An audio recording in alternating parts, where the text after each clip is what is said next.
హైదరాబాద్లో జరిగేటువంటి బీఆర్ఎస్వి రాష్ట్ర విస్తృత స్థాయి సమావేశానికి మరి జోగులాంబ గద్వాల జిల్లా అలంపూర్ నియోజకవర్గం నుంచి బీఆర్ఎస్వి టీము బయలుదేరుతూ ఉంది.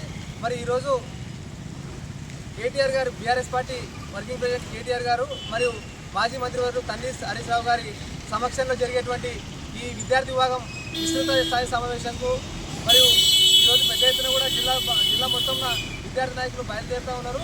మరి ఈనాడు అంటే ఈ యొక్క ఉద్దేశం ఏంటంటే ఇవాళ పోలవరం ప్రాజెక్టు నుండి బనకచెర్ల వరకు ఆంధ్రప్రదేశ్ ముఖ్యమంత్రి చంద్రబాబు నాయుడు జలదోపిడీ చేస్తూ ఉంటే మరి చూస్తూ కళ్ళు లేనటువంటి రేవంత్ రెడ్డి ఇవాళ చంద్రబాబు నాయుడు ఒత్తాసు పలుకుతున్నాడు.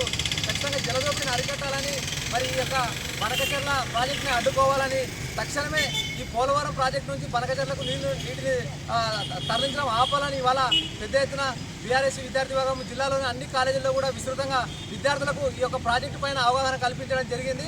మరి ఈరోజు జరిగేటువంటి భారీ విస్తృత స్థాయి సమావేశము, రాష్ట్ర స్థాయి సమావేశానికి మరి పెద్ద ఎత్తున కూడా జోగులాంబ గద్వాల జిల్లా విద్యార్థులు బయలుదేరి వెళ్తున్నారు. మరి ఈ సందర్భంగా మరి ఖచ్చితంగా కూడా భవిష్యత్తులో ఆ ప్రాజెక్ట్ని మరి అడ్డుకొని తీరుతాము.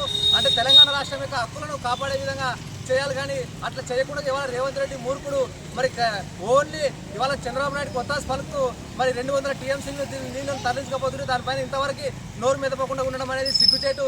మరి ఇవాళ ఏ పరిమితులు లేవు. ఇవాళ కేంద్ర ప్రభుత్వం కూడా దాన్ని వ్యతిరేకిస్తున్నది. ఇవాళ దానివల్ల కర్ణాటక రాష్ట్రం, మహారాష్ట్ర రాష్ట్రాలు కూడా దెబ్బతినే పరిస్థితి ఉన్నది. మరి ఏది అపెక్స్ కౌన్సిల్ పర్మిషన్ లేవు, సిడబ్ల్యూసీ పర్మిషన్ లేవు, కేఆర్ఎంపీ పర్మిషన్ లేవు.